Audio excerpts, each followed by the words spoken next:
Miracle miracle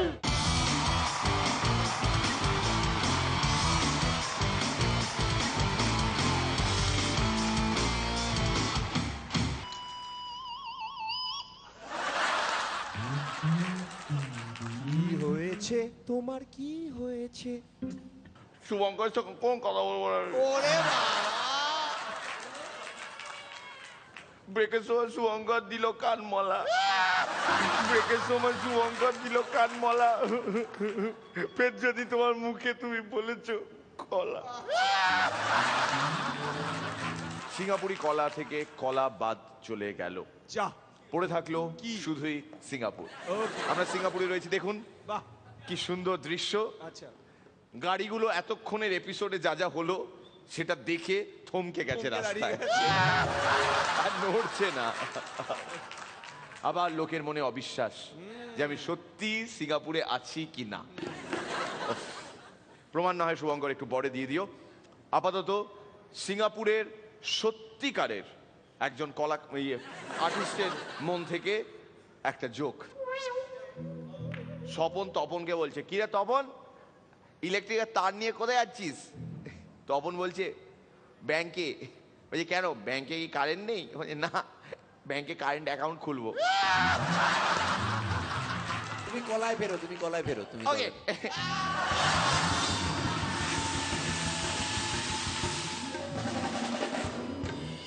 একটা বাঁদর জঙ্গলের একটা বাঁদর, সে একদিন সারা সিঙ্গাপুর চষে বেড়ালো, কোথাও কোনো কলা নেই। সে বাঁদর এদিক থেকে ওদিক, ওদিক থেকে এদিক, এদিক থেকে ওদিক, ওদিক থেকে এদিক, মাঝে আবার এদিক সেদিকও গেছে। এদিক সেদিক করতে করতে সে একটা বিশাল শোরুমের জানলার সামনে থমকে দাঁড়ালো। কেন? কেন? আর শোরুমের জানলা কাঁচ দিয়ে তৈরি, ওই কাঁচটাই তখন তার কাছে কলা।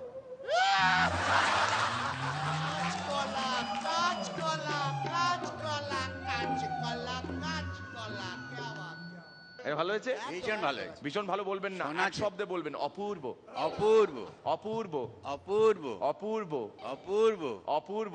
অপূর্ব। এটা সবারই রায়। প্লিজ ওয়েলকাম গড়িয়া দক্ষিণ চব্বিশ পরগনা থেকে অপূর্ব রায়। বিয়ের আগে মায়ের কাছে ছেলেই হলো খাঁটি সোনা, আর বিয়ের পর ছেলের কাছে খাট ই সোনা।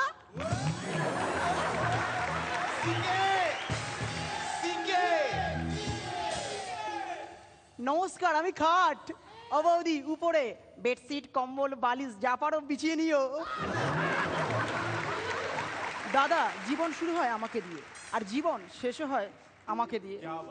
কিন্তু আমার জীবন শেষ হয়ে যাবে কাকা চিকুকে দিয়ে। মির্দা কুস্ত কিজিয়ে, বেটা কালকে রাতে আবার আমায় দিয়েছে ভিজিয়ে।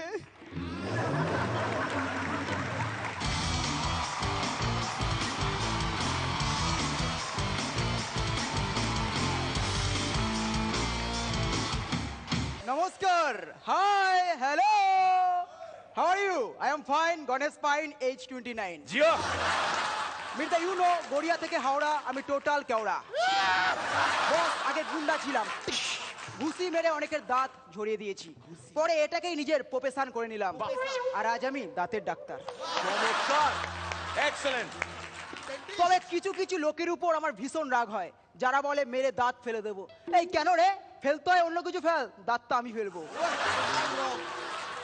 মির্দা সেদিন বৌদিকে সাথে নিয়ে আমার চেম্বারে এসে বলল, দাঁত তোলাতে চাই, কোনো রকম অজ্ঞান করার ওষুধ লাগবে না, যত তাড়াতাড়ি পারো দাঁতটা তোলো। আরে মির্দা, তোমার তো খুব সাহস। তখন মির্দা বৌদির দিকে তাকিয়ে বলল, এই হা করে কোন দাঁতটায় ব্যথা, ডাক্তারবাবুকে দেখাও। সেদিনকে এক রোগা পাতা লোক এসে বলছে, ডাক্তারবাবু দাঁত তুলতে কত খরচ? দেখুন, ব্যথা পেয়ে তুললে 200, আর ব্যথা ছাড়া তুললে 100। কিন্তু ডাক্তারবাবু অন্য সব জায়গায় তার উল্টো হয়। দেখুন, আমি স্পেশাল ডাক্তার, আমার কাছে ব্যথা পেয়ে তুললে 200, আর ব্যথা ছাড়া তুললে 100। ঠিক আছে, আপনি তাহলে ব্যথা ছাড়াই তুলুন। তো আমি দাঁত তুলতে শুরু করেছি, 2 মিনিটের মাথায় লোকটা চেঁচিয়ে উঠলো, ওরে মারে বাবা রে, দাঁত খুলে গেল রে। দেখুন, ব্যথা পেয়ে তুললে কিন্তু 200। সোমবার চেম্বারে এক সুন্দরী ভদ্রমহিলাকে বললাম, দেখুন আমি 30 সেকেন্ডে আপনার দাঁতটা তুলে দেবো, এর জন্য খরচা পড়বে 1200 টাকা। 30 সেকেন্ডের জন্য 1200 টাকা? ঠিক আছে, আপনি যদি চান আমি আস্তে আস্তে 2 ঘন্টা ধরে তুলতে রাজি আছি। আমি নিজে একবার দাঁতের ডাক্তারের কাছে গেছিলাম। ডাক্তারবাবু বলল দাঁতটাকে ফিল করাতে হবে। সত্যি, তারপর যা ফিল করলাম, ওরে বাবা রে, সেদিনকে একটা মোটা সোটা ওংরা ওঠা লোক এসে বললো, ডাক্তার বাবু আমার দাঁতগুলো তো আঁকা বাঁকা, তাই এটা সোজা করতে কত খরচ পড়বে? তো আমি ভালো করে দেখে বললাম 40,000 টাকা পড়বে। ঠিক আছে নমস্কার চলি। আরে মশাই কোথায় যাচ্ছেন?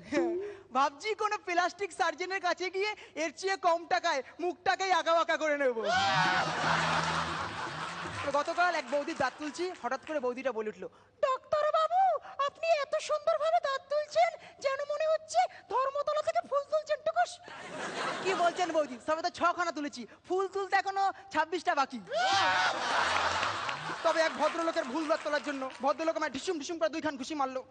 আমি তারপর হাতে টুথপেস্ট নিয়ে দাঁড়িয়ে গেলাম। কেন বলো তো? কেন? কারণ ঢিসুম ঢিসুম তো টুথপেস্টের গাছ। এই যদি আপনি বলেন আমি মিরাক্কেলে কেন এসেছি? কেন? আরে এতদিন ধরে এত লোকের দাঁত বের করেছি, আর এখানে পারবো না?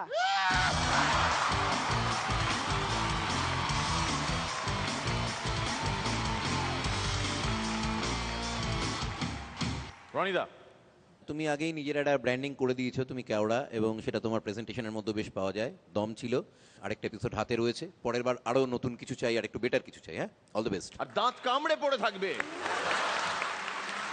শ্রীলেখা, একটু চিংড়ির মতো লাফাচ্ছিলে বেশি, আর এমনি পারফরমেন্স ভালো, তবে একটা টেনশন কাজ করছিল তোমার চোখে মুখে, এখনো যে তুমি তাকিয়ে রয়েছে একটা এরম করে একটা। তুমি তো ভালো করেছো, তোমার এত তো টেনশন থাকার কথা নয়, ভালো হয়েছে। টেনশন নেই, রিল্যাক্স। পরান্দা, তোমার টেনশন থাকা উচিত নয় ডিউরিং পারফরমেন্স, কন্ট্রোল করবে, কিন্তু টেনশন ছাড়া কোনো পারফরমেন্স হয় না। যে কোনো পারফর্মিং আর্টে tension is essential in all performances. ভালো হয়েছে, steady. Apurba Roy, thank you. তবে একটা বিষয়, এই যে চশমাটা এখানে ঝুলিয়ে রেখেছো, এটা একটু পড়ো না গুরু, একটু পড়ো দেখি।